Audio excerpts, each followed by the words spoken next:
Samtang nag-walking ta diri sa Lunoy Elementary School mga igsuon, nakahunahon ako sa usa ka pangutana ikan sa ato maigsuon sa laing sikta nga mingon sila nga wala pay na langit, no? Tinuod ba nga wala pay na langit?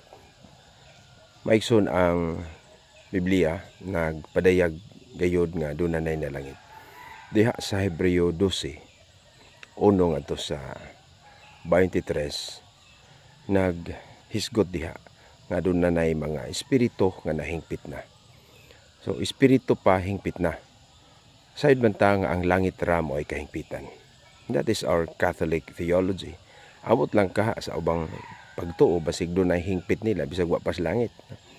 Kaya yung espiritu nahingpit na tuan na gyud na sa gingharian sa langit. Unya si San Juan nagpadayag usab sa pinadayag size 9:10 nga nakita niya didto ilalom sa altar didto sa langit ang mga kalag. Hinumdumi kalag sa mga martir nga mga nangamatay. So kalag pa ni pero dito na sa langit.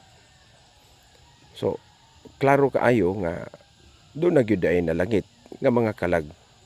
So dili pa ang lawas ug kalag tungod kay wala pa may na banhaw, wala pa man ang pagkabanhaw. Unya sa Lucas 23:43 mingon ang Ginoo sa kawatan nga nagbasol, "Today you will be with me in paradise." So asa man gud po ng paraiso. Mo ni ang atong mga punto maigsuon. Hindi ta pailad anang ubang pagtuo nga moingon sila nga wala pa na langit kay natulog pa ang namatay, uban pa ang lawas ug kalag. Ang Biblia naghisgot usab nga ini kamatay sa tao moatubang siya sa Dios nung maghukom. Hebreo 2:27. Unya unsa may mahitabo diha humas kamatayon matud pas Ecclesiastes 2:17 nga ang lawas mobalik sa abog dugta ni ug ang espiritu mobalik sa Dios nga mao'y nagbuhat niini. Sa ato pa dunay pagbalik nga dili pa ang tibuok tao, ang espiritu. So asa man di mo balik ang espiritu ngadto sa Dios, di ba? Langit. So kana kung mahiusa na siya.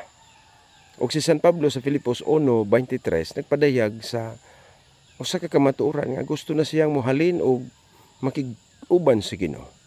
So matud pa sa mga komentary nga immediate kini nga kanang panghandoy ni San Pablo.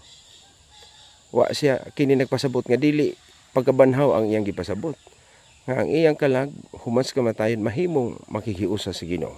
Kay mamasad na ang giingon lagi sa Ecclesiastes 12:7 nga ini kamatay sa tao ang lawas madugta mabalik sa abog ug ang kalag o espiritu mobalik ngadto sa Dios.